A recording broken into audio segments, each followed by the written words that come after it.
BJP ಬಗ್ಗೆ ನೀವು ಮಾತಾಡಿ. ಸ್ನೇಹಿತರೆ ನಮಸ್ಕಾರ.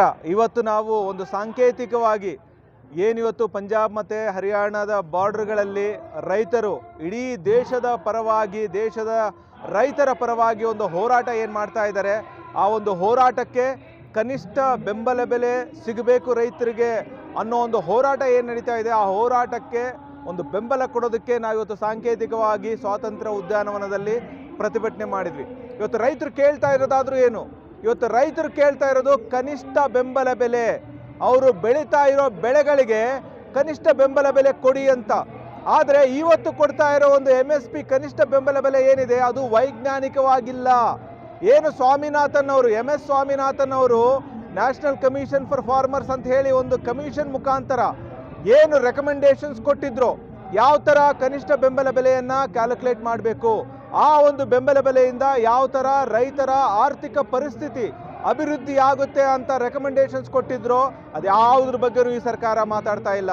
ಇವತ್ತು MS ಸ್ವಾಮಿನಾಥನ್ ಅವರು ಎಷ್ಟು ಚೆನ್ನಾಗಿ ರೈತರ ಬಗ್ಗೆ, ರೈತರ ಕಷ್ಟಗಳ ಬಗ್ಗೆ ಒಂದು ಕಮಿಷನ್ ಮುಖಾಂತರ ಅವರು ಈ ಒಂದು ರೆಕಮೆಂಡೇಶನ್ ಕೊಟ್ಟಿದ್ದಾರಲ್ಲ. ಒಂದೇದೇನೆಂದರೆ ಈ ಒಂದು ಕನಿಷ್ಠ ಬೆಂಬಲ ಬೆಲೆ ಯಾವ ಥರ ಕ್ಯಾಲ್ಕುಲೇಟ್ ಮಾಡಬೇಕು ಅಂತ ಹೇಳಿ, ಬರೀ ಕೂಲಿ ಕಾರ್ಮಿಕರ ಖರ್ಚು ಮತ್ತು ಏನೋದು ಬೀಜಗಳಿಗೆ, ನಂತರ ಬೆಳೆಗೆ ಔಷಧಿಗಳನ್ನ ಓಡಿಸೋದ್ರಿಂದ, ಆಮೇಲೆ ಟ್ರಾನ್ಸ್ಪೋರ್ಟೇಷನ್, ಈ ಬರೀ 3ರಿಂದ ನೀವು ಕನಿಷ್ಠ ಬೆಂಬಲ ಬೆಲೆನ ಡಿಸೈಡ್ ಮಾಡೋಕ್ಕಾಗಲ್ಲ.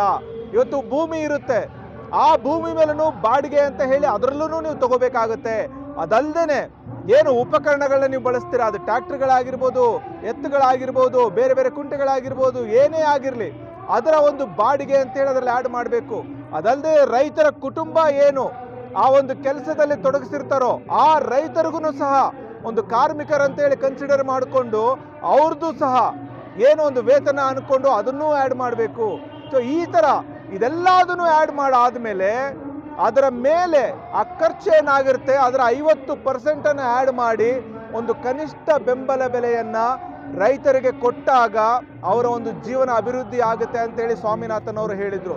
ಇವತ್ತು BJP ಅವರಿಗೆ ಯಾವ ಥರ ರಾಮರಾಜ್ಯ ಬೇಕಾಗಿಲ್ವೋ, ಆದರೆ ರಾಮ ಬೇಕು ಚುನಾವಣೆಗೆ, ಅದೇ ರೀತಿ ಸ್ವಾಮಿನಾಥನ್ ಅವರು ರೆಕಮೆಂಡೇಶನ್ ಕೊಟ್ಟಿರೋ ಕನಿಷ್ಠ ಬೆಂಬಲ ಬೆಲೆ ಬಗ್ಗೆ ಅವ್ರಿಗೆ ಮಾತಾಡೋಕ್ಕೆ ರೆಡಿ ಇಲ್ಲ, ಅದನ್ನು ಜಾರಿಗೊಳಿಸೋಕ್ಕೂ ರೆಡಿ ಇಲ್ಲ. ಆದರೆ ಸ್ವಾಮಿನಾಥನ್ ಅವರಿಗೆ ಇವತ್ತು ಭಾರತ ರತ್ನ ಅಂತ ಹೇಳಿ ಪ್ರಶಸ್ತಿ ಕೊಟ್ಟು, ಭಾರತ ರತ್ನ ಕೊಟ್ಟು ಇವತ್ತು ಸುಮ್ಮನಾಗಿಸ್ತಾ ಇದ್ದಾರೆ. ಸೊ ಈ ಥರ ನಡೆಯೋದಿಲ್ಲ. ರೈತರಿಗೆ ಇವತ್ತು ಬೇಕಾಗಿರೋದು ಕನಿಷ್ಠ ಬೆಂಬಲ ಬೆಲೆ. ಆ ಕನಿಷ್ಠ ಬೆಂಬಲ ಬೆಲೆಯನ್ನು ಕೊಟ್ಟಾಗ ರೈತರ ಒಂದು ಜೀವನ ಅಭಿವೃದ್ಧಿ ಆಗುತ್ತೆ.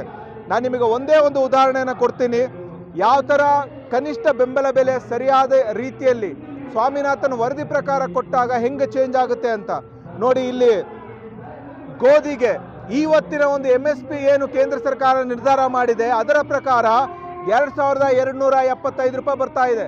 ಅದೇ ಸ್ವಾಮಿನಾಥನ್ ಅವರ ವರದಿಯ ಪ್ರಕಾರ ಕೊಟ್ಟರೆ 2478 ರೂಪಾಯಿ ಬರುತ್ತೆ.